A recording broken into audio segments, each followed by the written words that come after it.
Okay, so normally I would come up with a joke or a witty saying, but I'm gonna level with you. Auroloide is such a weird word, so for the next few minutes, I'm just going to call it an Optima. If I don't, then this is going to turn into one long blooper reel, and nobody wants that. So, let's get going. Sorry about the boring guy up front, but he's kind of right.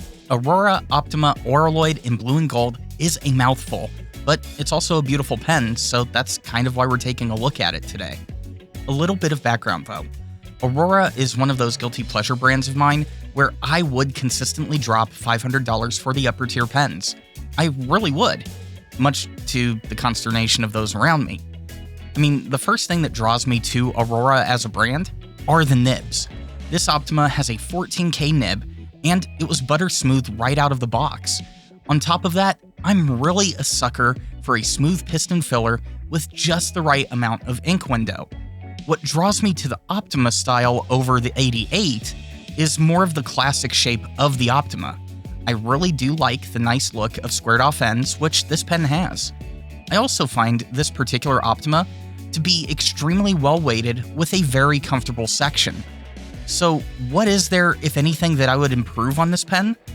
Well, I mean, honestly, I love the different shades of blue that we have here, but it really comes down to me wishing that the pattern was different. It pushes a little too far over into the, what do they call it, calico pattern for my liking, and I feel the definition of colors could have been a little bit more blurred instead of as defined as they are. But let's go ahead and take a look at this pen so you can see for yourself if it's one that's worth adding to your collection. Right off the bat, this box is a chonky one.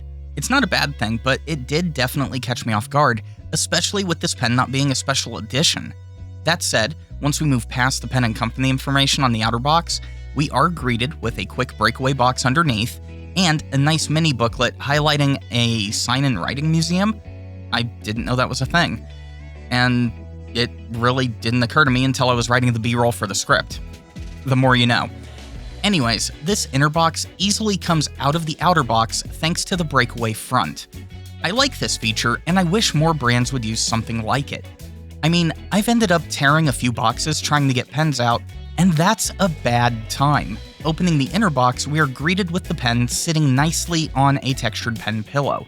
If we tilt the box back a little, you can see the Aurora logo stamped into the inner lid, along with the Aurora founding date. Lifting out the pillow, we have the instruction and care guide with little tidbits of other Aurora pens, but not much else. Not going to lie, I do like the simplicity of this unboxing experience. Sometimes I feel like I'm drowning in extra paper and fluff when I unbox other brands, but where Aurora did a good thing by keeping the paperwork simple, I still feel that this box could have been a little bit smaller. Enough about the box though, let's take a look at the pen. This piston filler lives up to its branding of blue and gold. The cap finial as well as the piston mechanism are a nice black resin that is separated from the study in blue of the celluloid material. This pen is offered in rhodium trim as well, but I find myself drawn more to the nice complementary looks on display with the gold trim on blue body. Under the cap, we are greeted with a black resin section that is separated from the body by a gold bracketed ink window. This window is a little narrower than what is on display with Pelikans, but it is a very well done feature. And the greatest feature to me on this one is the nib. The stamped motif is just the right amount of busy while highlighting the gold content of this nib. Coming back around to the section, I find this pen fits my hand nicely with no need for posting. Now, to get an idea of size, let's take a look at the Optima side by side with the 1911 small from Sailor. Capped, we have the Optima coming in at 126.8 millimeters and 22 grams, with the 1911 small comparing at 133.7 millimeters and 20 grams. We also have the Optima body coming in at 12.6 millimeters in diameter versus 10.8 millimeters on the 1911. Uncapped, the Aurora comes out to 122.3 millimeters with a 20 millimeter thread to flare section length versus 115.4 millimeters and 16 millimeters from thread to flare on the 1911. It's also worth noting that the 1911 is 9.4 millimeters in diameter at the narrowest portion of the section versus 10.1 on the Optima. So how does this uncapped size translate when writing?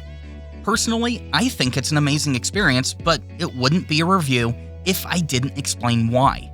Normally, I'd be doing this review on Tomoe, but for today, let's switch it up and take a look on Rhodia.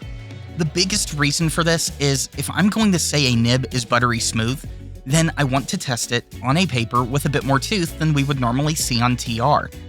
Granted, I should probably be doing this on bank paper, but I don't have any, so Rhodia it is.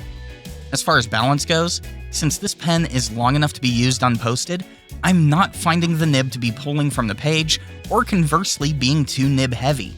I will say though, that when I did post the pen, I did get a little back heavy feeling to it, so smaller hands need to be aware of that trait. As for flow, I like the stupid amount of konpeki coming out onto the page. While I'm not getting any sheening on Rhodia, this combination regularly hits that point in my TR journal. Also, this section is spot on. It provides the most comfortable grip by far out of all of my pens, and honestly, this pen may be the catalyst for me no longer being a Pelikan fanboy.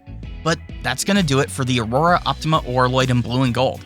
If you like the video, hit that thumbs up, subscribe to the channel, and support the channel on Patreon if that's your thing. Till next time, don't drink the ink.